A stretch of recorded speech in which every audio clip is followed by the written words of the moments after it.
Hello, everyone. Happy Whiny Palooza Wednesday. Happy Whiny Palooza Wednesday. Show them what I bought. Check out this awesome shirt my wife got me. Now, you can't read it because it's backward, but it says 3rd degree black belt unlocked 2025, baby. Oh, I should go get my phone and monitor. It says we're live. Oh, because you want to see the comments. Yes. Okay, go ahead. I'll be So, right back.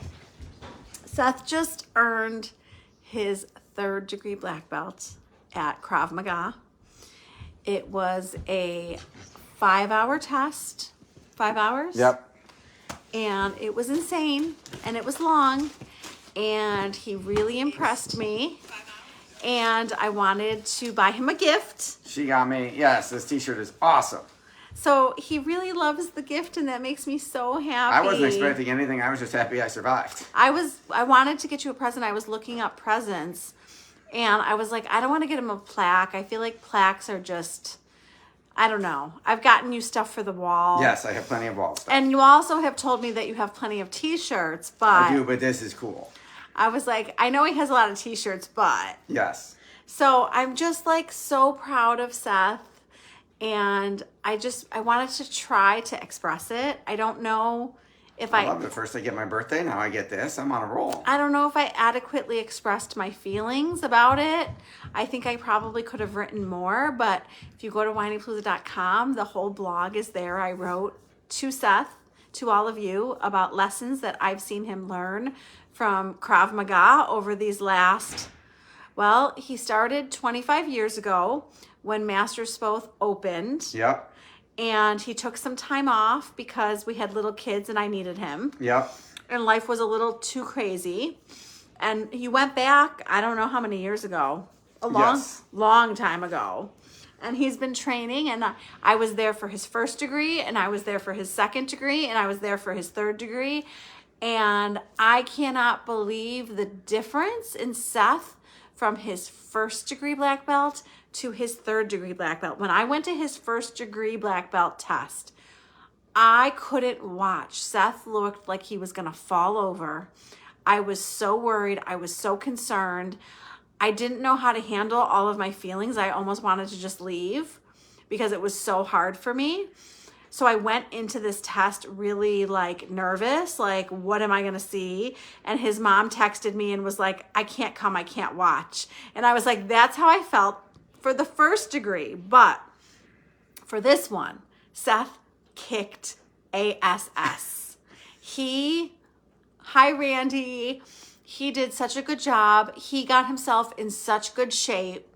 He did not look like he was going to fall over, or else he's a better actor. I know, I was not going to fall over. And I was so impressed with him because of how well his stamina was, for how well he knew all the moves. I mean, you passed that test, obviously. Yes. So before we talk about the lessons that I've seen you learn, I want to tell everyone that you were supposed to get your 3rd degree black belt in November. Yes. And I want to tell you about this wonderful father back here. It was Max's last football season, and there were a lot of Friday night games. And the trainings, the boot camps, are all on Friday nights. So Seth wasn't willing to miss half of Max. It was more than half. Yes. Seth wasn't willing to miss a lot of Max's games to train for his black belt. So he put it on pause, and he waited until the next session. Yes. And he tested in, was it April? Yeah, we tested in April instead of November. I delayed 6 months. It was Saturday. Yes. Feels like forever ago, but it was just Saturday. It's been a long week. It's been a really long week. Really long week. So, anyways, I'm beyond proud of you. And I'm going to tell everybody my observations, but what I didn't have you do, because for the sake of time, is I didn't really have you write part of the blog. Like, I wanted you to write. Oh, I didn't know that. I would have done that. Oh, I'm sorry. Like, I thought I wrote, when I sent it to you, I thought I wrote, do you have anything you want to add? Maybe I didn't. I think you might have, and I didn't know that meant, I thought you meant chime in live. I didn't know that meant write something, which I would have done. I thought that maybe you would write your perspective. Oh, I totally could do that. I just didn't know that's what you wanted. We didn't communicate, and maybe you could do that at a later date. I'd be happy to. But for today, we're going to talk about my observations, and you're going to add your 2 cents, and you can add stuff that maybe I forgot. Happy to. Okay. So we've talked about some of this stuff. Most of the stuff is new. Some of this stuff I talked about as things Seth has taught me for his birthday episode. But, I briefly want to touch on that discipline is a daily practice. I mean, it takes a lot of training to be able to do that. Yep. I worked out 1, 2, 3, 5+ days a week. Yeah. For a year. You really trained for it because you wanted to be able to do it. Yeah, actually, 1.5 years. Yes, I started a 1.5 years. I started 6 months before the 6-month boot camp was going to happen for the last cycle. And then when I found out I wasn't going to test that cycle, instead of stopping and going backwards, I said, I'm just going to keep training and keep getting in better and better shape before the boot camp process even starts. Did you feel a difference? Oh, yeah, absolutely. It was Yeah. still exhausting. Yeah. But I definitely am in the best shape of my life. I'm trying to figure out what I'm hearing. Is it your bracelet? Tanner. No, he's vibrating. Tanner is moving a lot on my leg. Okay. So I'm definitely in the best shape of my life, and definitely felt like I took that test was harder than the second degree test, but I definitely felt better than I did at the second degree. I mean, I could tell watching you. Okay, growth happens in the uncomfortable moments. Were you always comfortable training for this test? No freaking way. Oh my God, the conditioning exercises that you saw me do suck. Like nobody likes them. They're really, really hard, and you just have to be able to do them for time and skill. And I did them multiple times a week, every week, and it sucked every time. Painful, tiring. No, I was just like, just got to get through it. But you grew from it. Yeah. We grow from the discomfort, the uncomfortable things. Yes. Yeah. Do hard things. We grow the most from the most uncomfortable things. That's a good line. I like that. Yes. I will. That's another t-shirt. So one of the things that I was talking to my guest today about being uncomfortable, and my guest on my podcast today, and we were talking about her being uncomfortable in things that she was doing and that she did them anyway. And I was thinking about how I really am aware of when I'm feeling anxious or uncomfortable about things. I'm really aware of it, but I'm really conscious of not letting it stop me. So like I know that I'm feeling nervous about a few things, but I'm still going to do it. Feel the fear, do it anyway, Like right? feel Isn't that it, your motto? like feel it, experience it, allow it, and then just go do it. Yep. Yes, I've gotten much better at that. I think that there were times where I would just not do it or like avoid it or take a safer route. And I think I've gotten better at just like plowing through it. Awesome. But this is about you. It is. It was just a conversation I had today with my wonderful guest. So, stay calm in chaos.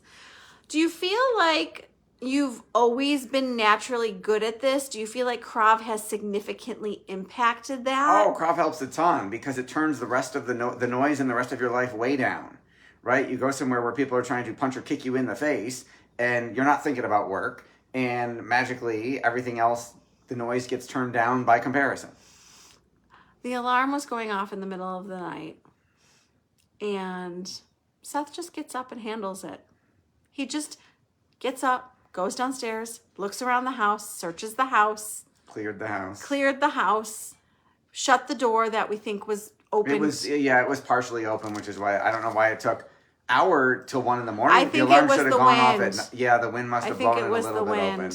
But I just noticed that even in Krav, like when you're, having your sparring matches and everything, like you got to stay calm through all of that. Yep, because you can't think if you're tense, and the people who get tense up in sparring get hurt or get hit a lot more because you can't fight tense. It doesn't work well. I think it's one of the best lessons that you've gotten from Krav. Thank you. One of the things that you will tell people about Krav is that you're never done learning it. I mean, you're a 3rd degree black belt and you don't know it all. I'm never going to know it all. But I am each level, I am a more experienced student.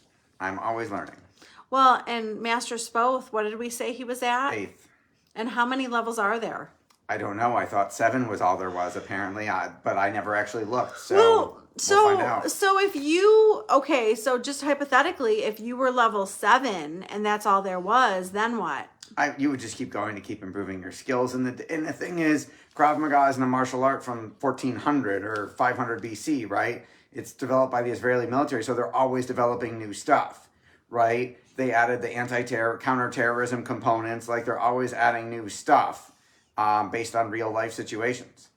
So you're always learning. Yes. Yes. And I said mastery is a mindset, not a destination. And Yeah, it's that's a good way to put it. Constant growth. One of the things, so at the end of the 5 hours, they had a ceremony. And when they all sat down to talk and be asked about, like, what are they taking away from this? I think the biggest lesson that was repeated was how strong their mind had to be to get through that. Yeah, we have all talked about that, at least the 5 people who tested for advanced degree with me. We've talked about it all through boot camp, that the first 40 minutes of the test are all of our pad sets. And at the end of the first 40 minutes, you're done. Like, you're done, ready to quit. And like, okay, I'm done. That was good enough. Can I go home now? And it takes a lot of mental because they're that hard. And then it takes a lot of mental perseverance to go, nope, that was just getting started. I'm going to push through for another 4 hours and 20 minutes. So, first of all, I feel bad because I was driving Ella and Lily around and I missed the first 40 minutes. So I didn't get there until 9:40. Right. So when I came in and you looked so tired at that moment, I was like, what did I miss? Yeah. So the first part of the test and the last part of the test are the 2 hardest parts. Oh. The pad sets are the hardest part, and then there's all the moves. What is the pad set? And then there's the conditioning and the drills and then the sparring. So I'll think of it, the best analogy I could give you is think of it like a martial arts kata, except like a predefined series of moves, except you're doing them against each other and hitting each other. Oh, I missed. So I could show you. Well, I'm sorry I missed the beginning. I wanted to be there. That's okay. I guess I should have made Max drive them around. So I said your mind is stronger than your body thinks. Which is another good line. You were full of them this time. And your mind has to be talking you through it because you're going to want to give up many times. Yep. But you didn't give up. Nope. So what were you telling yourself? Just one more move. Whole way through. Just like I made milestones of every section. I was like, when I did the pad set, like first you hit and then the other person hits you. So I did the first half of the first pad set and I was like, okay, now that was one chunk done. Okay, now hold for Ron and Ron's going to hit you for pad set 1. Okay, good. You got both sides of pad set 1 done. Now move on to pad set 2. Just do your half. Okay, now just do the second half. Okay, just do this move. Like every little step, I was like, I told everybody ahead of time when we huddled up, I was like, make every little step a win and go, I got through this part. I got through this part, and just keep doing one move at a time. Because if you think about everything to do, then you get overwhelmed and don't want to continue. That was my pep talk. I mean, that's interesting because that's what I did on the treadmill. One more step. I was like, just 5 more minutes. And then I was like, you can do 5 more minutes. Yes. Right? Yes. So strength is knowing when to hold back. How did they teach you that? Because you weren't full force. Oh, because they said you will burn yourself out if you go as hard as you can, as fast as you can from the very beginning. You'll be gassed, you'll run out of energy, you'll run out of gas, and you won't be able to finish. I just feel like you gotta pace yourself. I mean, you're not perfect, I'm not perfect, but you have a lot of control and intention. Yeah. I would agree. And I feel like you get it from Krav. Certainly helps. A lot of it from Krav, from Yes. your training. Yes. Like you can't just fully punch people out.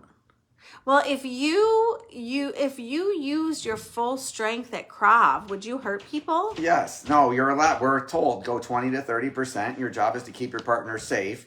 You're not trying to take their head off. You're trying to show them your defense has failed. You got hit. Learn from that. And like they tell us, hey, if they don't block, that's their fault. Or, hey, best lesson they can learn is to get punched in the face. But you're not trying to hurt anybody. You're trying to educate each other about how to defend yourself. So my point is you're not going full force. No. And you're learning control. Yes. And you're learning self-control and self-restraint. Yes, yes, and yes. Protecting others is a privilege. I feel like they teach you that. I feel like they're teaching you, okay, so Krav is about defense and protection, but they don't want you to have to use it, but they want you to be prepared in case you need to use it. Yeah, the saying is, so that one may walk in peace. Oh, I love that. The best defense is no be there. Well, I feel very safe knowing that you're so well trained. Well, thank you. It's my job to keep you safe. One of the best lines that Seth says to me, now you don't need to overuse this, but I will say to him, and I'm joking, by the way, I'm like, you could beat the crap out of me. And then what do you say? Well, you don't act like it.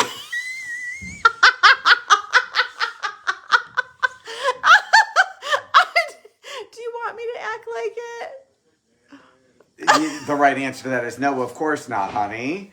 It's just, you just want respect. Yes. You just want Well, if you were really afraid that I was going to punch you in the face, you probably would never raise your voice to me, right? Okay, so I'm not afraid that you're going to punch me in the face. Right, because I wouldn't do it. Okay, so you could beat the crap out of me, but I know that you won't. Right, so that does me no good in our marriage for me to be well trained. You it don't doesn't need stop to. you. You don't need to scare me to get respect. I just need to give you respect. All right, well, then you could do even more of that than you already do. I think that I have improved significantly. Of course you have. You improve every day. I You brought it up. work on my self-control. I don't know if you notice how much I work on my self-control. I have seen a dramatic improvement in the last 20 years. I would say that I work on that. That's one of my biggest things that I work on. Yes, because it affects other areas of your life that you also care deeply about. Well, it affects all of my... Right. I want to be a good wife, a good mom, a good friend, a good daughter. Exactly. And when I don't have self-control, I say things that I regret. Yes. I had a little lisp when I said that.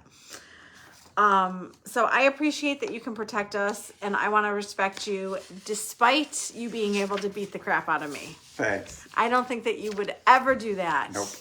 But I think you would beat the crap out of someone trying to hurt us. I would kill them. Well. And your hair looks really good today. Thanks, honey. As you say that you would kill them. Yes. Don't mess with Rebecca, people. Community matters. Community matters. I was beyond touched when Ron came up to me and told me that you got him through that test. Like, I'm going to cry. Like, that was such a meaningful moment to me, because even more important to me than you getting through the test is that you helped other people get through the test. And you being a good, caring, supportive person means the world to me, because that's who I want you to be. Aw, well, thank you. So I care so much more that you helped other people than that you helped yourself.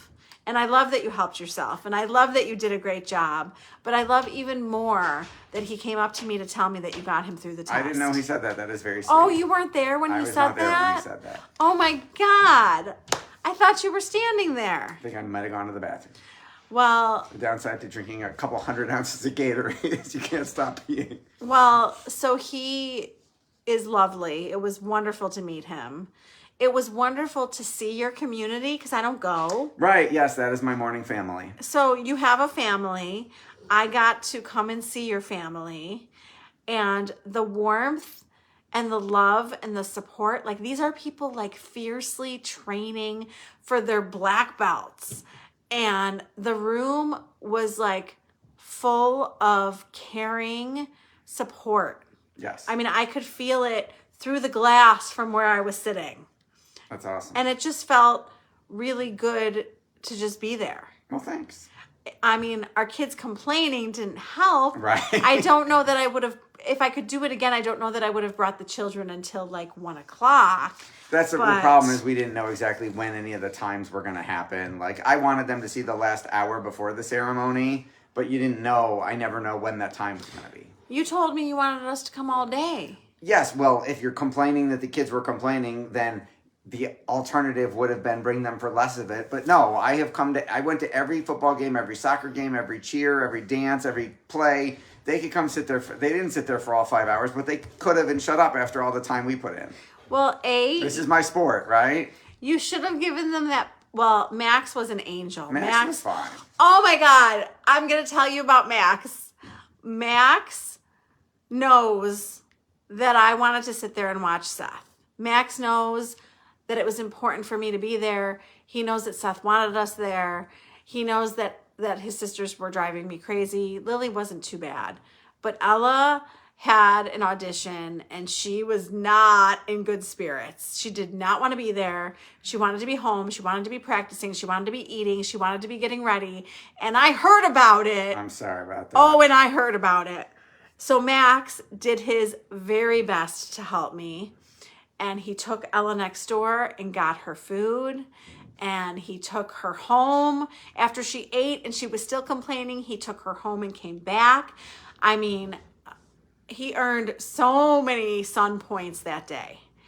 And one of the girls, I think it was Ella, was like, he's going to be such a good dad. Yeah, that was Ella.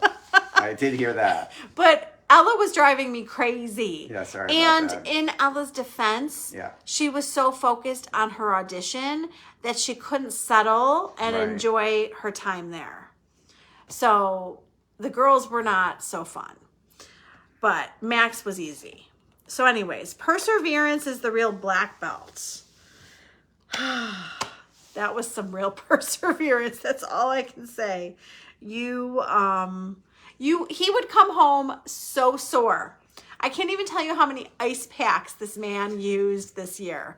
He would come home and he would ice himself and he would go back. I think there was maybe one day that you didn't go because you were so sore. But other than that one day, yeah, I never missed. You went so consistently. Yeah, and I never missed a boot camp. So boot camp was every Friday night. Yep. So we lost Seth for a bunch of Friday nights, and I was happy to give him his Friday nights to train.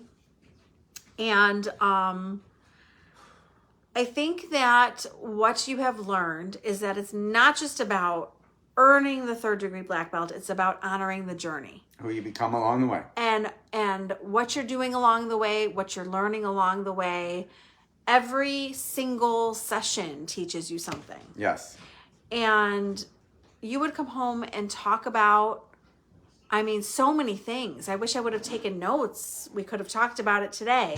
But you came home and had stories to tell me. Yes. And I think that what was most moving as your wife was to hear how proud you were of yourself. Like you would come home and be like, oh, I got those moves. I memorized them. Or you'd come home and you'd be like, man, I don't even think I was winded this time. Like you, and oh, the best was, this was the best. He would go like an hour early and train before their class. Yes, boot camp was 2 hours and I got there an hour ahead of time to train more. And he was like, I have to get ready for my test. I have to train before the test. And his teammates? Yes. What do you call them? My teammates, sure. What do you call them? We didn't call each other anything. I don't even. Teammates works. Okay. Or they're my Krav team. So your Krav team was like, what are you doing? Like, why are you so early and what are you doing? And you're like, I got to get ready for our test. Aren't you training? Yes. I would get there early and do conditioning drills for the whole time. And then people started showing up after the first or second week that I did that. People started showing up early and going, can I do them with you? Oh, I love that. So you're such a good example, Seth. What did I not talk about? What else did you learn? I think you did a great job covering it. I think that I did not look up who was on the podcast. Would you like me to check? I mean, sure, you can check while I talk. So those were the lessons that I observed Seth learning in all of his Krav Maga training so far. And he earned his 3rd degree black belt, and I'm super proud of him. And now I'm assuming he's going to continue training and at some point earn your 4th degree black belt. In about another 3 years. So 3 years. Air April 11th. Is that Charlene Ruan? Yes. Right? Yes. What's the title? Hang on a second. Yes, there's a new podcast on Friday, and I have been interviewing some amazing women. So Is this Women's Mental Health and Peak Performance? Women's Mental Health and Peak Performance. What if your trauma doesn't count you out, but actually gives you superpowers to achieve more than you ever thought possible? Ooh, I want to listen to that. Yeah, she was good. And did you listen to Sarah last week? The Google lady? Yeah, the juggling, the balance. Yes. The juggling act. Yeah, I told you about how good she was. Yes. What a good interview that was. Yeah, Seth really liked that one. So a big wig from Google was VP on. of Global Marketing or something, I think. VP of Global Marketing for Google, people. On her show, baby. She came on to my show on last Friday. Go listen to The Art of Juggling, because Sarah's way of giving back is by talking to us about how she does it all. And then this Friday is Charlene Ruan. Did I say that right? Hopefully. Yep. And she was fantastic too. I have this amazing producer, Adrian. I know you're going to hear this, and you are sending me, either Adrian finds them or they find us. It's both. Yes. And Adrian finds me amazing women. And I'm just appreciative of her. I'm appreciative of these ladies. And I just did my April Spring Challenge, and Susan Gatewood won the challenge. Yay, Susan. So I ordered her a prize off of Amazon today. So that will be arriving hopefully tomorrow to her house. And what else, honey? Go to whinypalooza.com, find the link tree with all of Rebecca's resources, sign up for all of them, especially her 2 to 3 times a week email newsletter that is free. And with all of her resources, please like, share, subscribe, comment, rate, and review. Woo! I hope that they got that. Do the things. So if you know someone in martial arts, I think they would love this episode.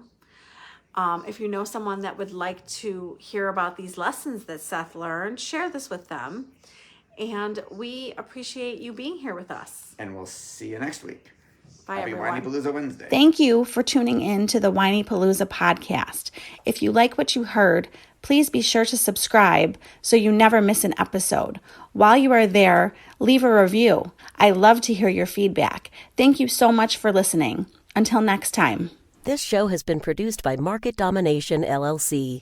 To discover how you can have your own show completely done for you and turn it into a real published book and become the authority in your marketplace, go to www.marketdominationllc.com/podcast offer.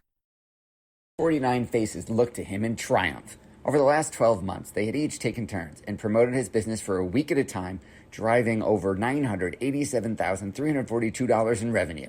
What if you had a network of 50 centers of influence who promoted your business every week for a year? Grab your copy of the #1 Amazon best-selling book, The Ultimate Guide to Growing Your Business with a Podcast, at 33% off the Amazon price by going to ultimatepodcastbook.com. Again, that website for 33% off the Amazon price is ultimatepodcastbook.com.